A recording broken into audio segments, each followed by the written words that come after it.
नौ ग्रहों में राजा सूर्यदेव की राशि में युवराज बुध का महापरिवर्तन हो चुका है।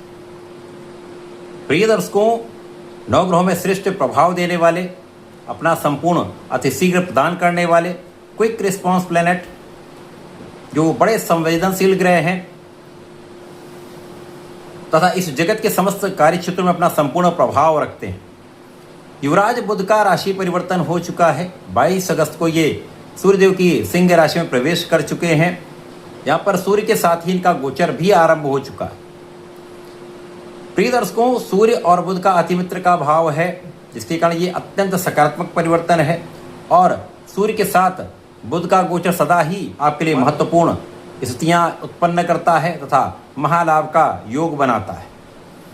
प्रबल रूप से राजयोग का निर्माण हो रहा है, परंतु इस राजयोग पर बुध और सूर्य पर राहु की सीधी दृष्टि का प्रभाव भी है, जिसके कारण जड़ दोष बन रहा है और सूर्य भी ग्रहण में है, जिसके कारण कुछ समस्याएं भी अवश्य होंगी। जय श्री गणेश। नमस्कार, मैं आचार्य संजय द्विवेदी। मेरे समस्त प्रबुद्ध दर्शकों का मेरे चैनल पे हार्दिक स्वागत है।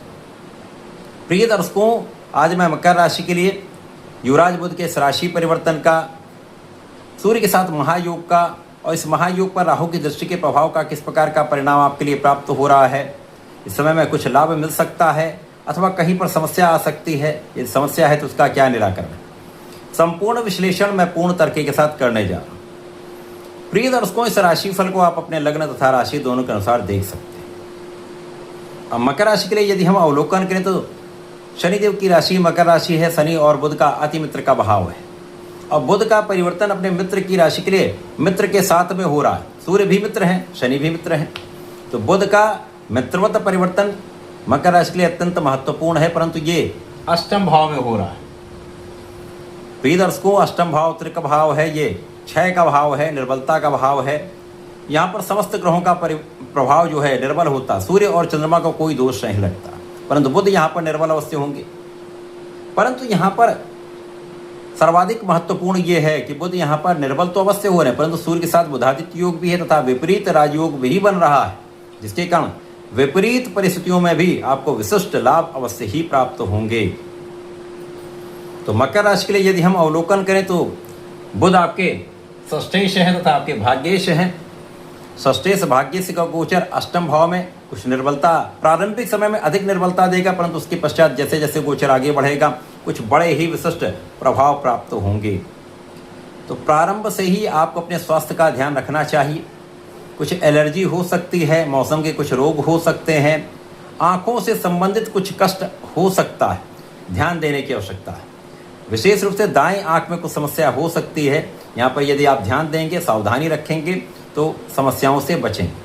इसी प्रकार से इस समय में आपको अपनी वाणी पर नियंत्रण रखना चाहिए।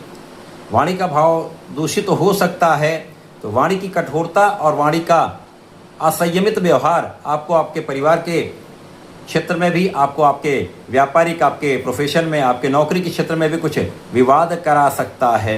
अतः यहाँ पर आपको बहुत ध्यान देने की आवश्यकता है, क्योंकि जब बुद्धि जड़ हो जाती है और वाणी पर नियंत्रण नहीं होता तो स्थितियाँ नकारात्मक हो जाती हैं।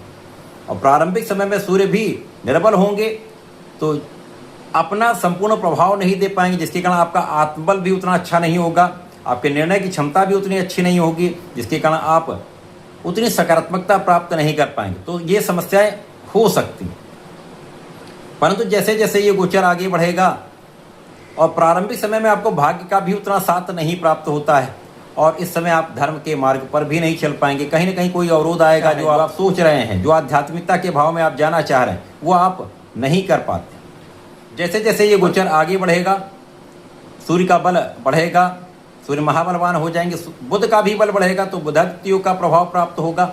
यद्यपि अष्टम भाव का है, उतना प्रबल नहीं होता है, परंतु राजयोग है। तो इस समय में आपका बुद्धि बल तीक्ष्ण हो जाएगा, आपकी निर्णय की क्षमता बहुत अच्छी हो जाएगी, आत्मबल बहुत अच्छा हो जाएगा। तो यहाँ पर आपकी कुछ समस्याओं पर नियंत्रण रखना आपको आ जाएगा। तो वाणी पर नियंत्रण कर लेंगे, अपने सोच विचार कर कोई भी काम करेंगे, विचारशील रहेंगे तो विवेकपूर्ण आप निर्णय ले पाएंगे, धैर्य के साथ आप काम कर पाएंगे। सोचने समझने की क्षमता आपकी बहुत अच्छी होगी, आपकी एनालिटिकल एबिलिटीज़ बहुत अच्छी होंगी, जिसके कारण यदि आप कोई भी काम करते हैं, कोई व्यापार करते हैं, किसी भी प्रोफेशन में हैं, वहाँ पर आप विचार करके एनालिसिस करके करेंगे तो आप फेल नहीं होंगे, आप असफल नहीं होंगे। कहीं ना कहीं आपको आपके मार्ग मिलते जाएंगे, आप आगे बढ़ते जाएंगे। और इस समय में सर्वाधिक महत्वपूर्ण है जब आपको लगेगा मेरा कोई कार्य नहीं हो पा रहा है, बहुत दबाव बना हुआ है, उस दबाव की स्थिति में अचानक ही आपके समस्त कार्य बनने लगेंगे, आपको कार्यों में सफलता मिलने लगेगी तथा आपको अचानक धनलाभ होने लगेगा। इस स्थिति में अचानक धनलाभ की स्थिति बनती है, किसी अन्य सोर्स से, पारिवारिक संपत्ति से, किसी परिवार के सदस्य, पिता के द्वारा आपको लाभ मिल सकता है। तो इस समय में आपके लिए कुछ अत्यंत सकारात्मक स्थिति बन रही। इसी प्रकार से आपके विशिष्ट ज्ञान में वृद्धि का पूर्ण योग बन रहा है। आप कुछ स्पेसिफिक क्वालिफिकेशन ले रहे हैं, बड़ी टेक्निकल एजुकेशन में जाना चाहते हैं या आप पढ़ाई कर रहे हैं, यहाँ आपको सफलता मिल सकती है। तो विशिष्ट ज्ञान में, गूढ़ और रहस्य के विज्ञानों में आपका मन भी लगेगा, उसमें आप सफल भी रहेंगे। आध्यात्मिकता में आपकी वृद्धि हो सकती है, परंतु आपको उसमें मन लगाना होगा, क्योंकि मन विरत होता रहेगा। और यदि आपने इसमें ध्यान लगाया तो आपका काम भी बनने लगेगा और आप सफल भी रहेंगे। इसी प्रकार से इस समय में यदि परिवार का सहयोग लेना है तो सोच विचार कर बोलना होगा। व्यापारिक उन्नति के लिए भाग्य उतना साथ नहीं दे रहा है तो बड़े अनुबंध करने से अभी बचें, बड़े कॉन्ट्रैक्ट में जाने से बचें। जो काम चल रहा है उसको पूर्ण नियंत्रण के साथ आप आगे बढ़ाते रहें। नए कार्य में जाने से पहले आपको बहुत विचार करना होगा। इसी प्रकार से यदि नौकरी में है तो नौकरी में कहीं ना कहीं कुछ अवरोध अवश्य आएगा, परंतु जैसे जैसे गोचर आगे बढ़ता जाएगा तो उस परिस्थितियों से आप जूझना सीख जाएंगे, उनसे आप पार पाते हुए आगे बढ़ पाएंगे। और यदि आप लोन लेना चाह रहे हैं, व्यापार बढ़ाना चाह रहे हैं, तो इस समय भी ये काम आपका अचानक सिद्ध हो सकता है। अच्छी संस्थाओं से आपको लोन मिल सकता है। इस समय में नौकरी के लिए यदि आप प्रयत्न कर रहे हैं, कुछ नौकरी बदलना चाह रहे हैं या नौकरी के लिए प्रयासरत है, तो यहाँ पर भी आपको आपके किए हुए प्रयत्न का अच्छा लाभ मिल सकता है। तो ये बुध का परिवर्तन कुछ परिप्रेक्ष्य में आपके लिए अच्छा है और कहीं पर कुछ समस्या भी है। तो समस्या निवारण के लिए आपको पहले तो अपने बुद्धि बल को नियंत्रित करना होगा, वाणी पर नियंत्रण करना होगा और इस समय में अच्छे खाने पीने पर ध्यान दें, बाहर के खाने पीने से बचें। स्वस्थ जीवन शैली, स्वस्थ भोजन शैली आप यदि अपना लेंगे तो इस समय का आप लाभ ले पाएंगे। तो गणपति जी की पूजा आपके लिए विशेष लाभकारी है। ओम गंगणपतये नमः का जप करें। संकटनाशन गणेश स्तोत्रम का पाठ विशेष उपयोगी होता है, तो ऐसा करके इसका उपयोग करें। धन्यवाद, नमस्कार।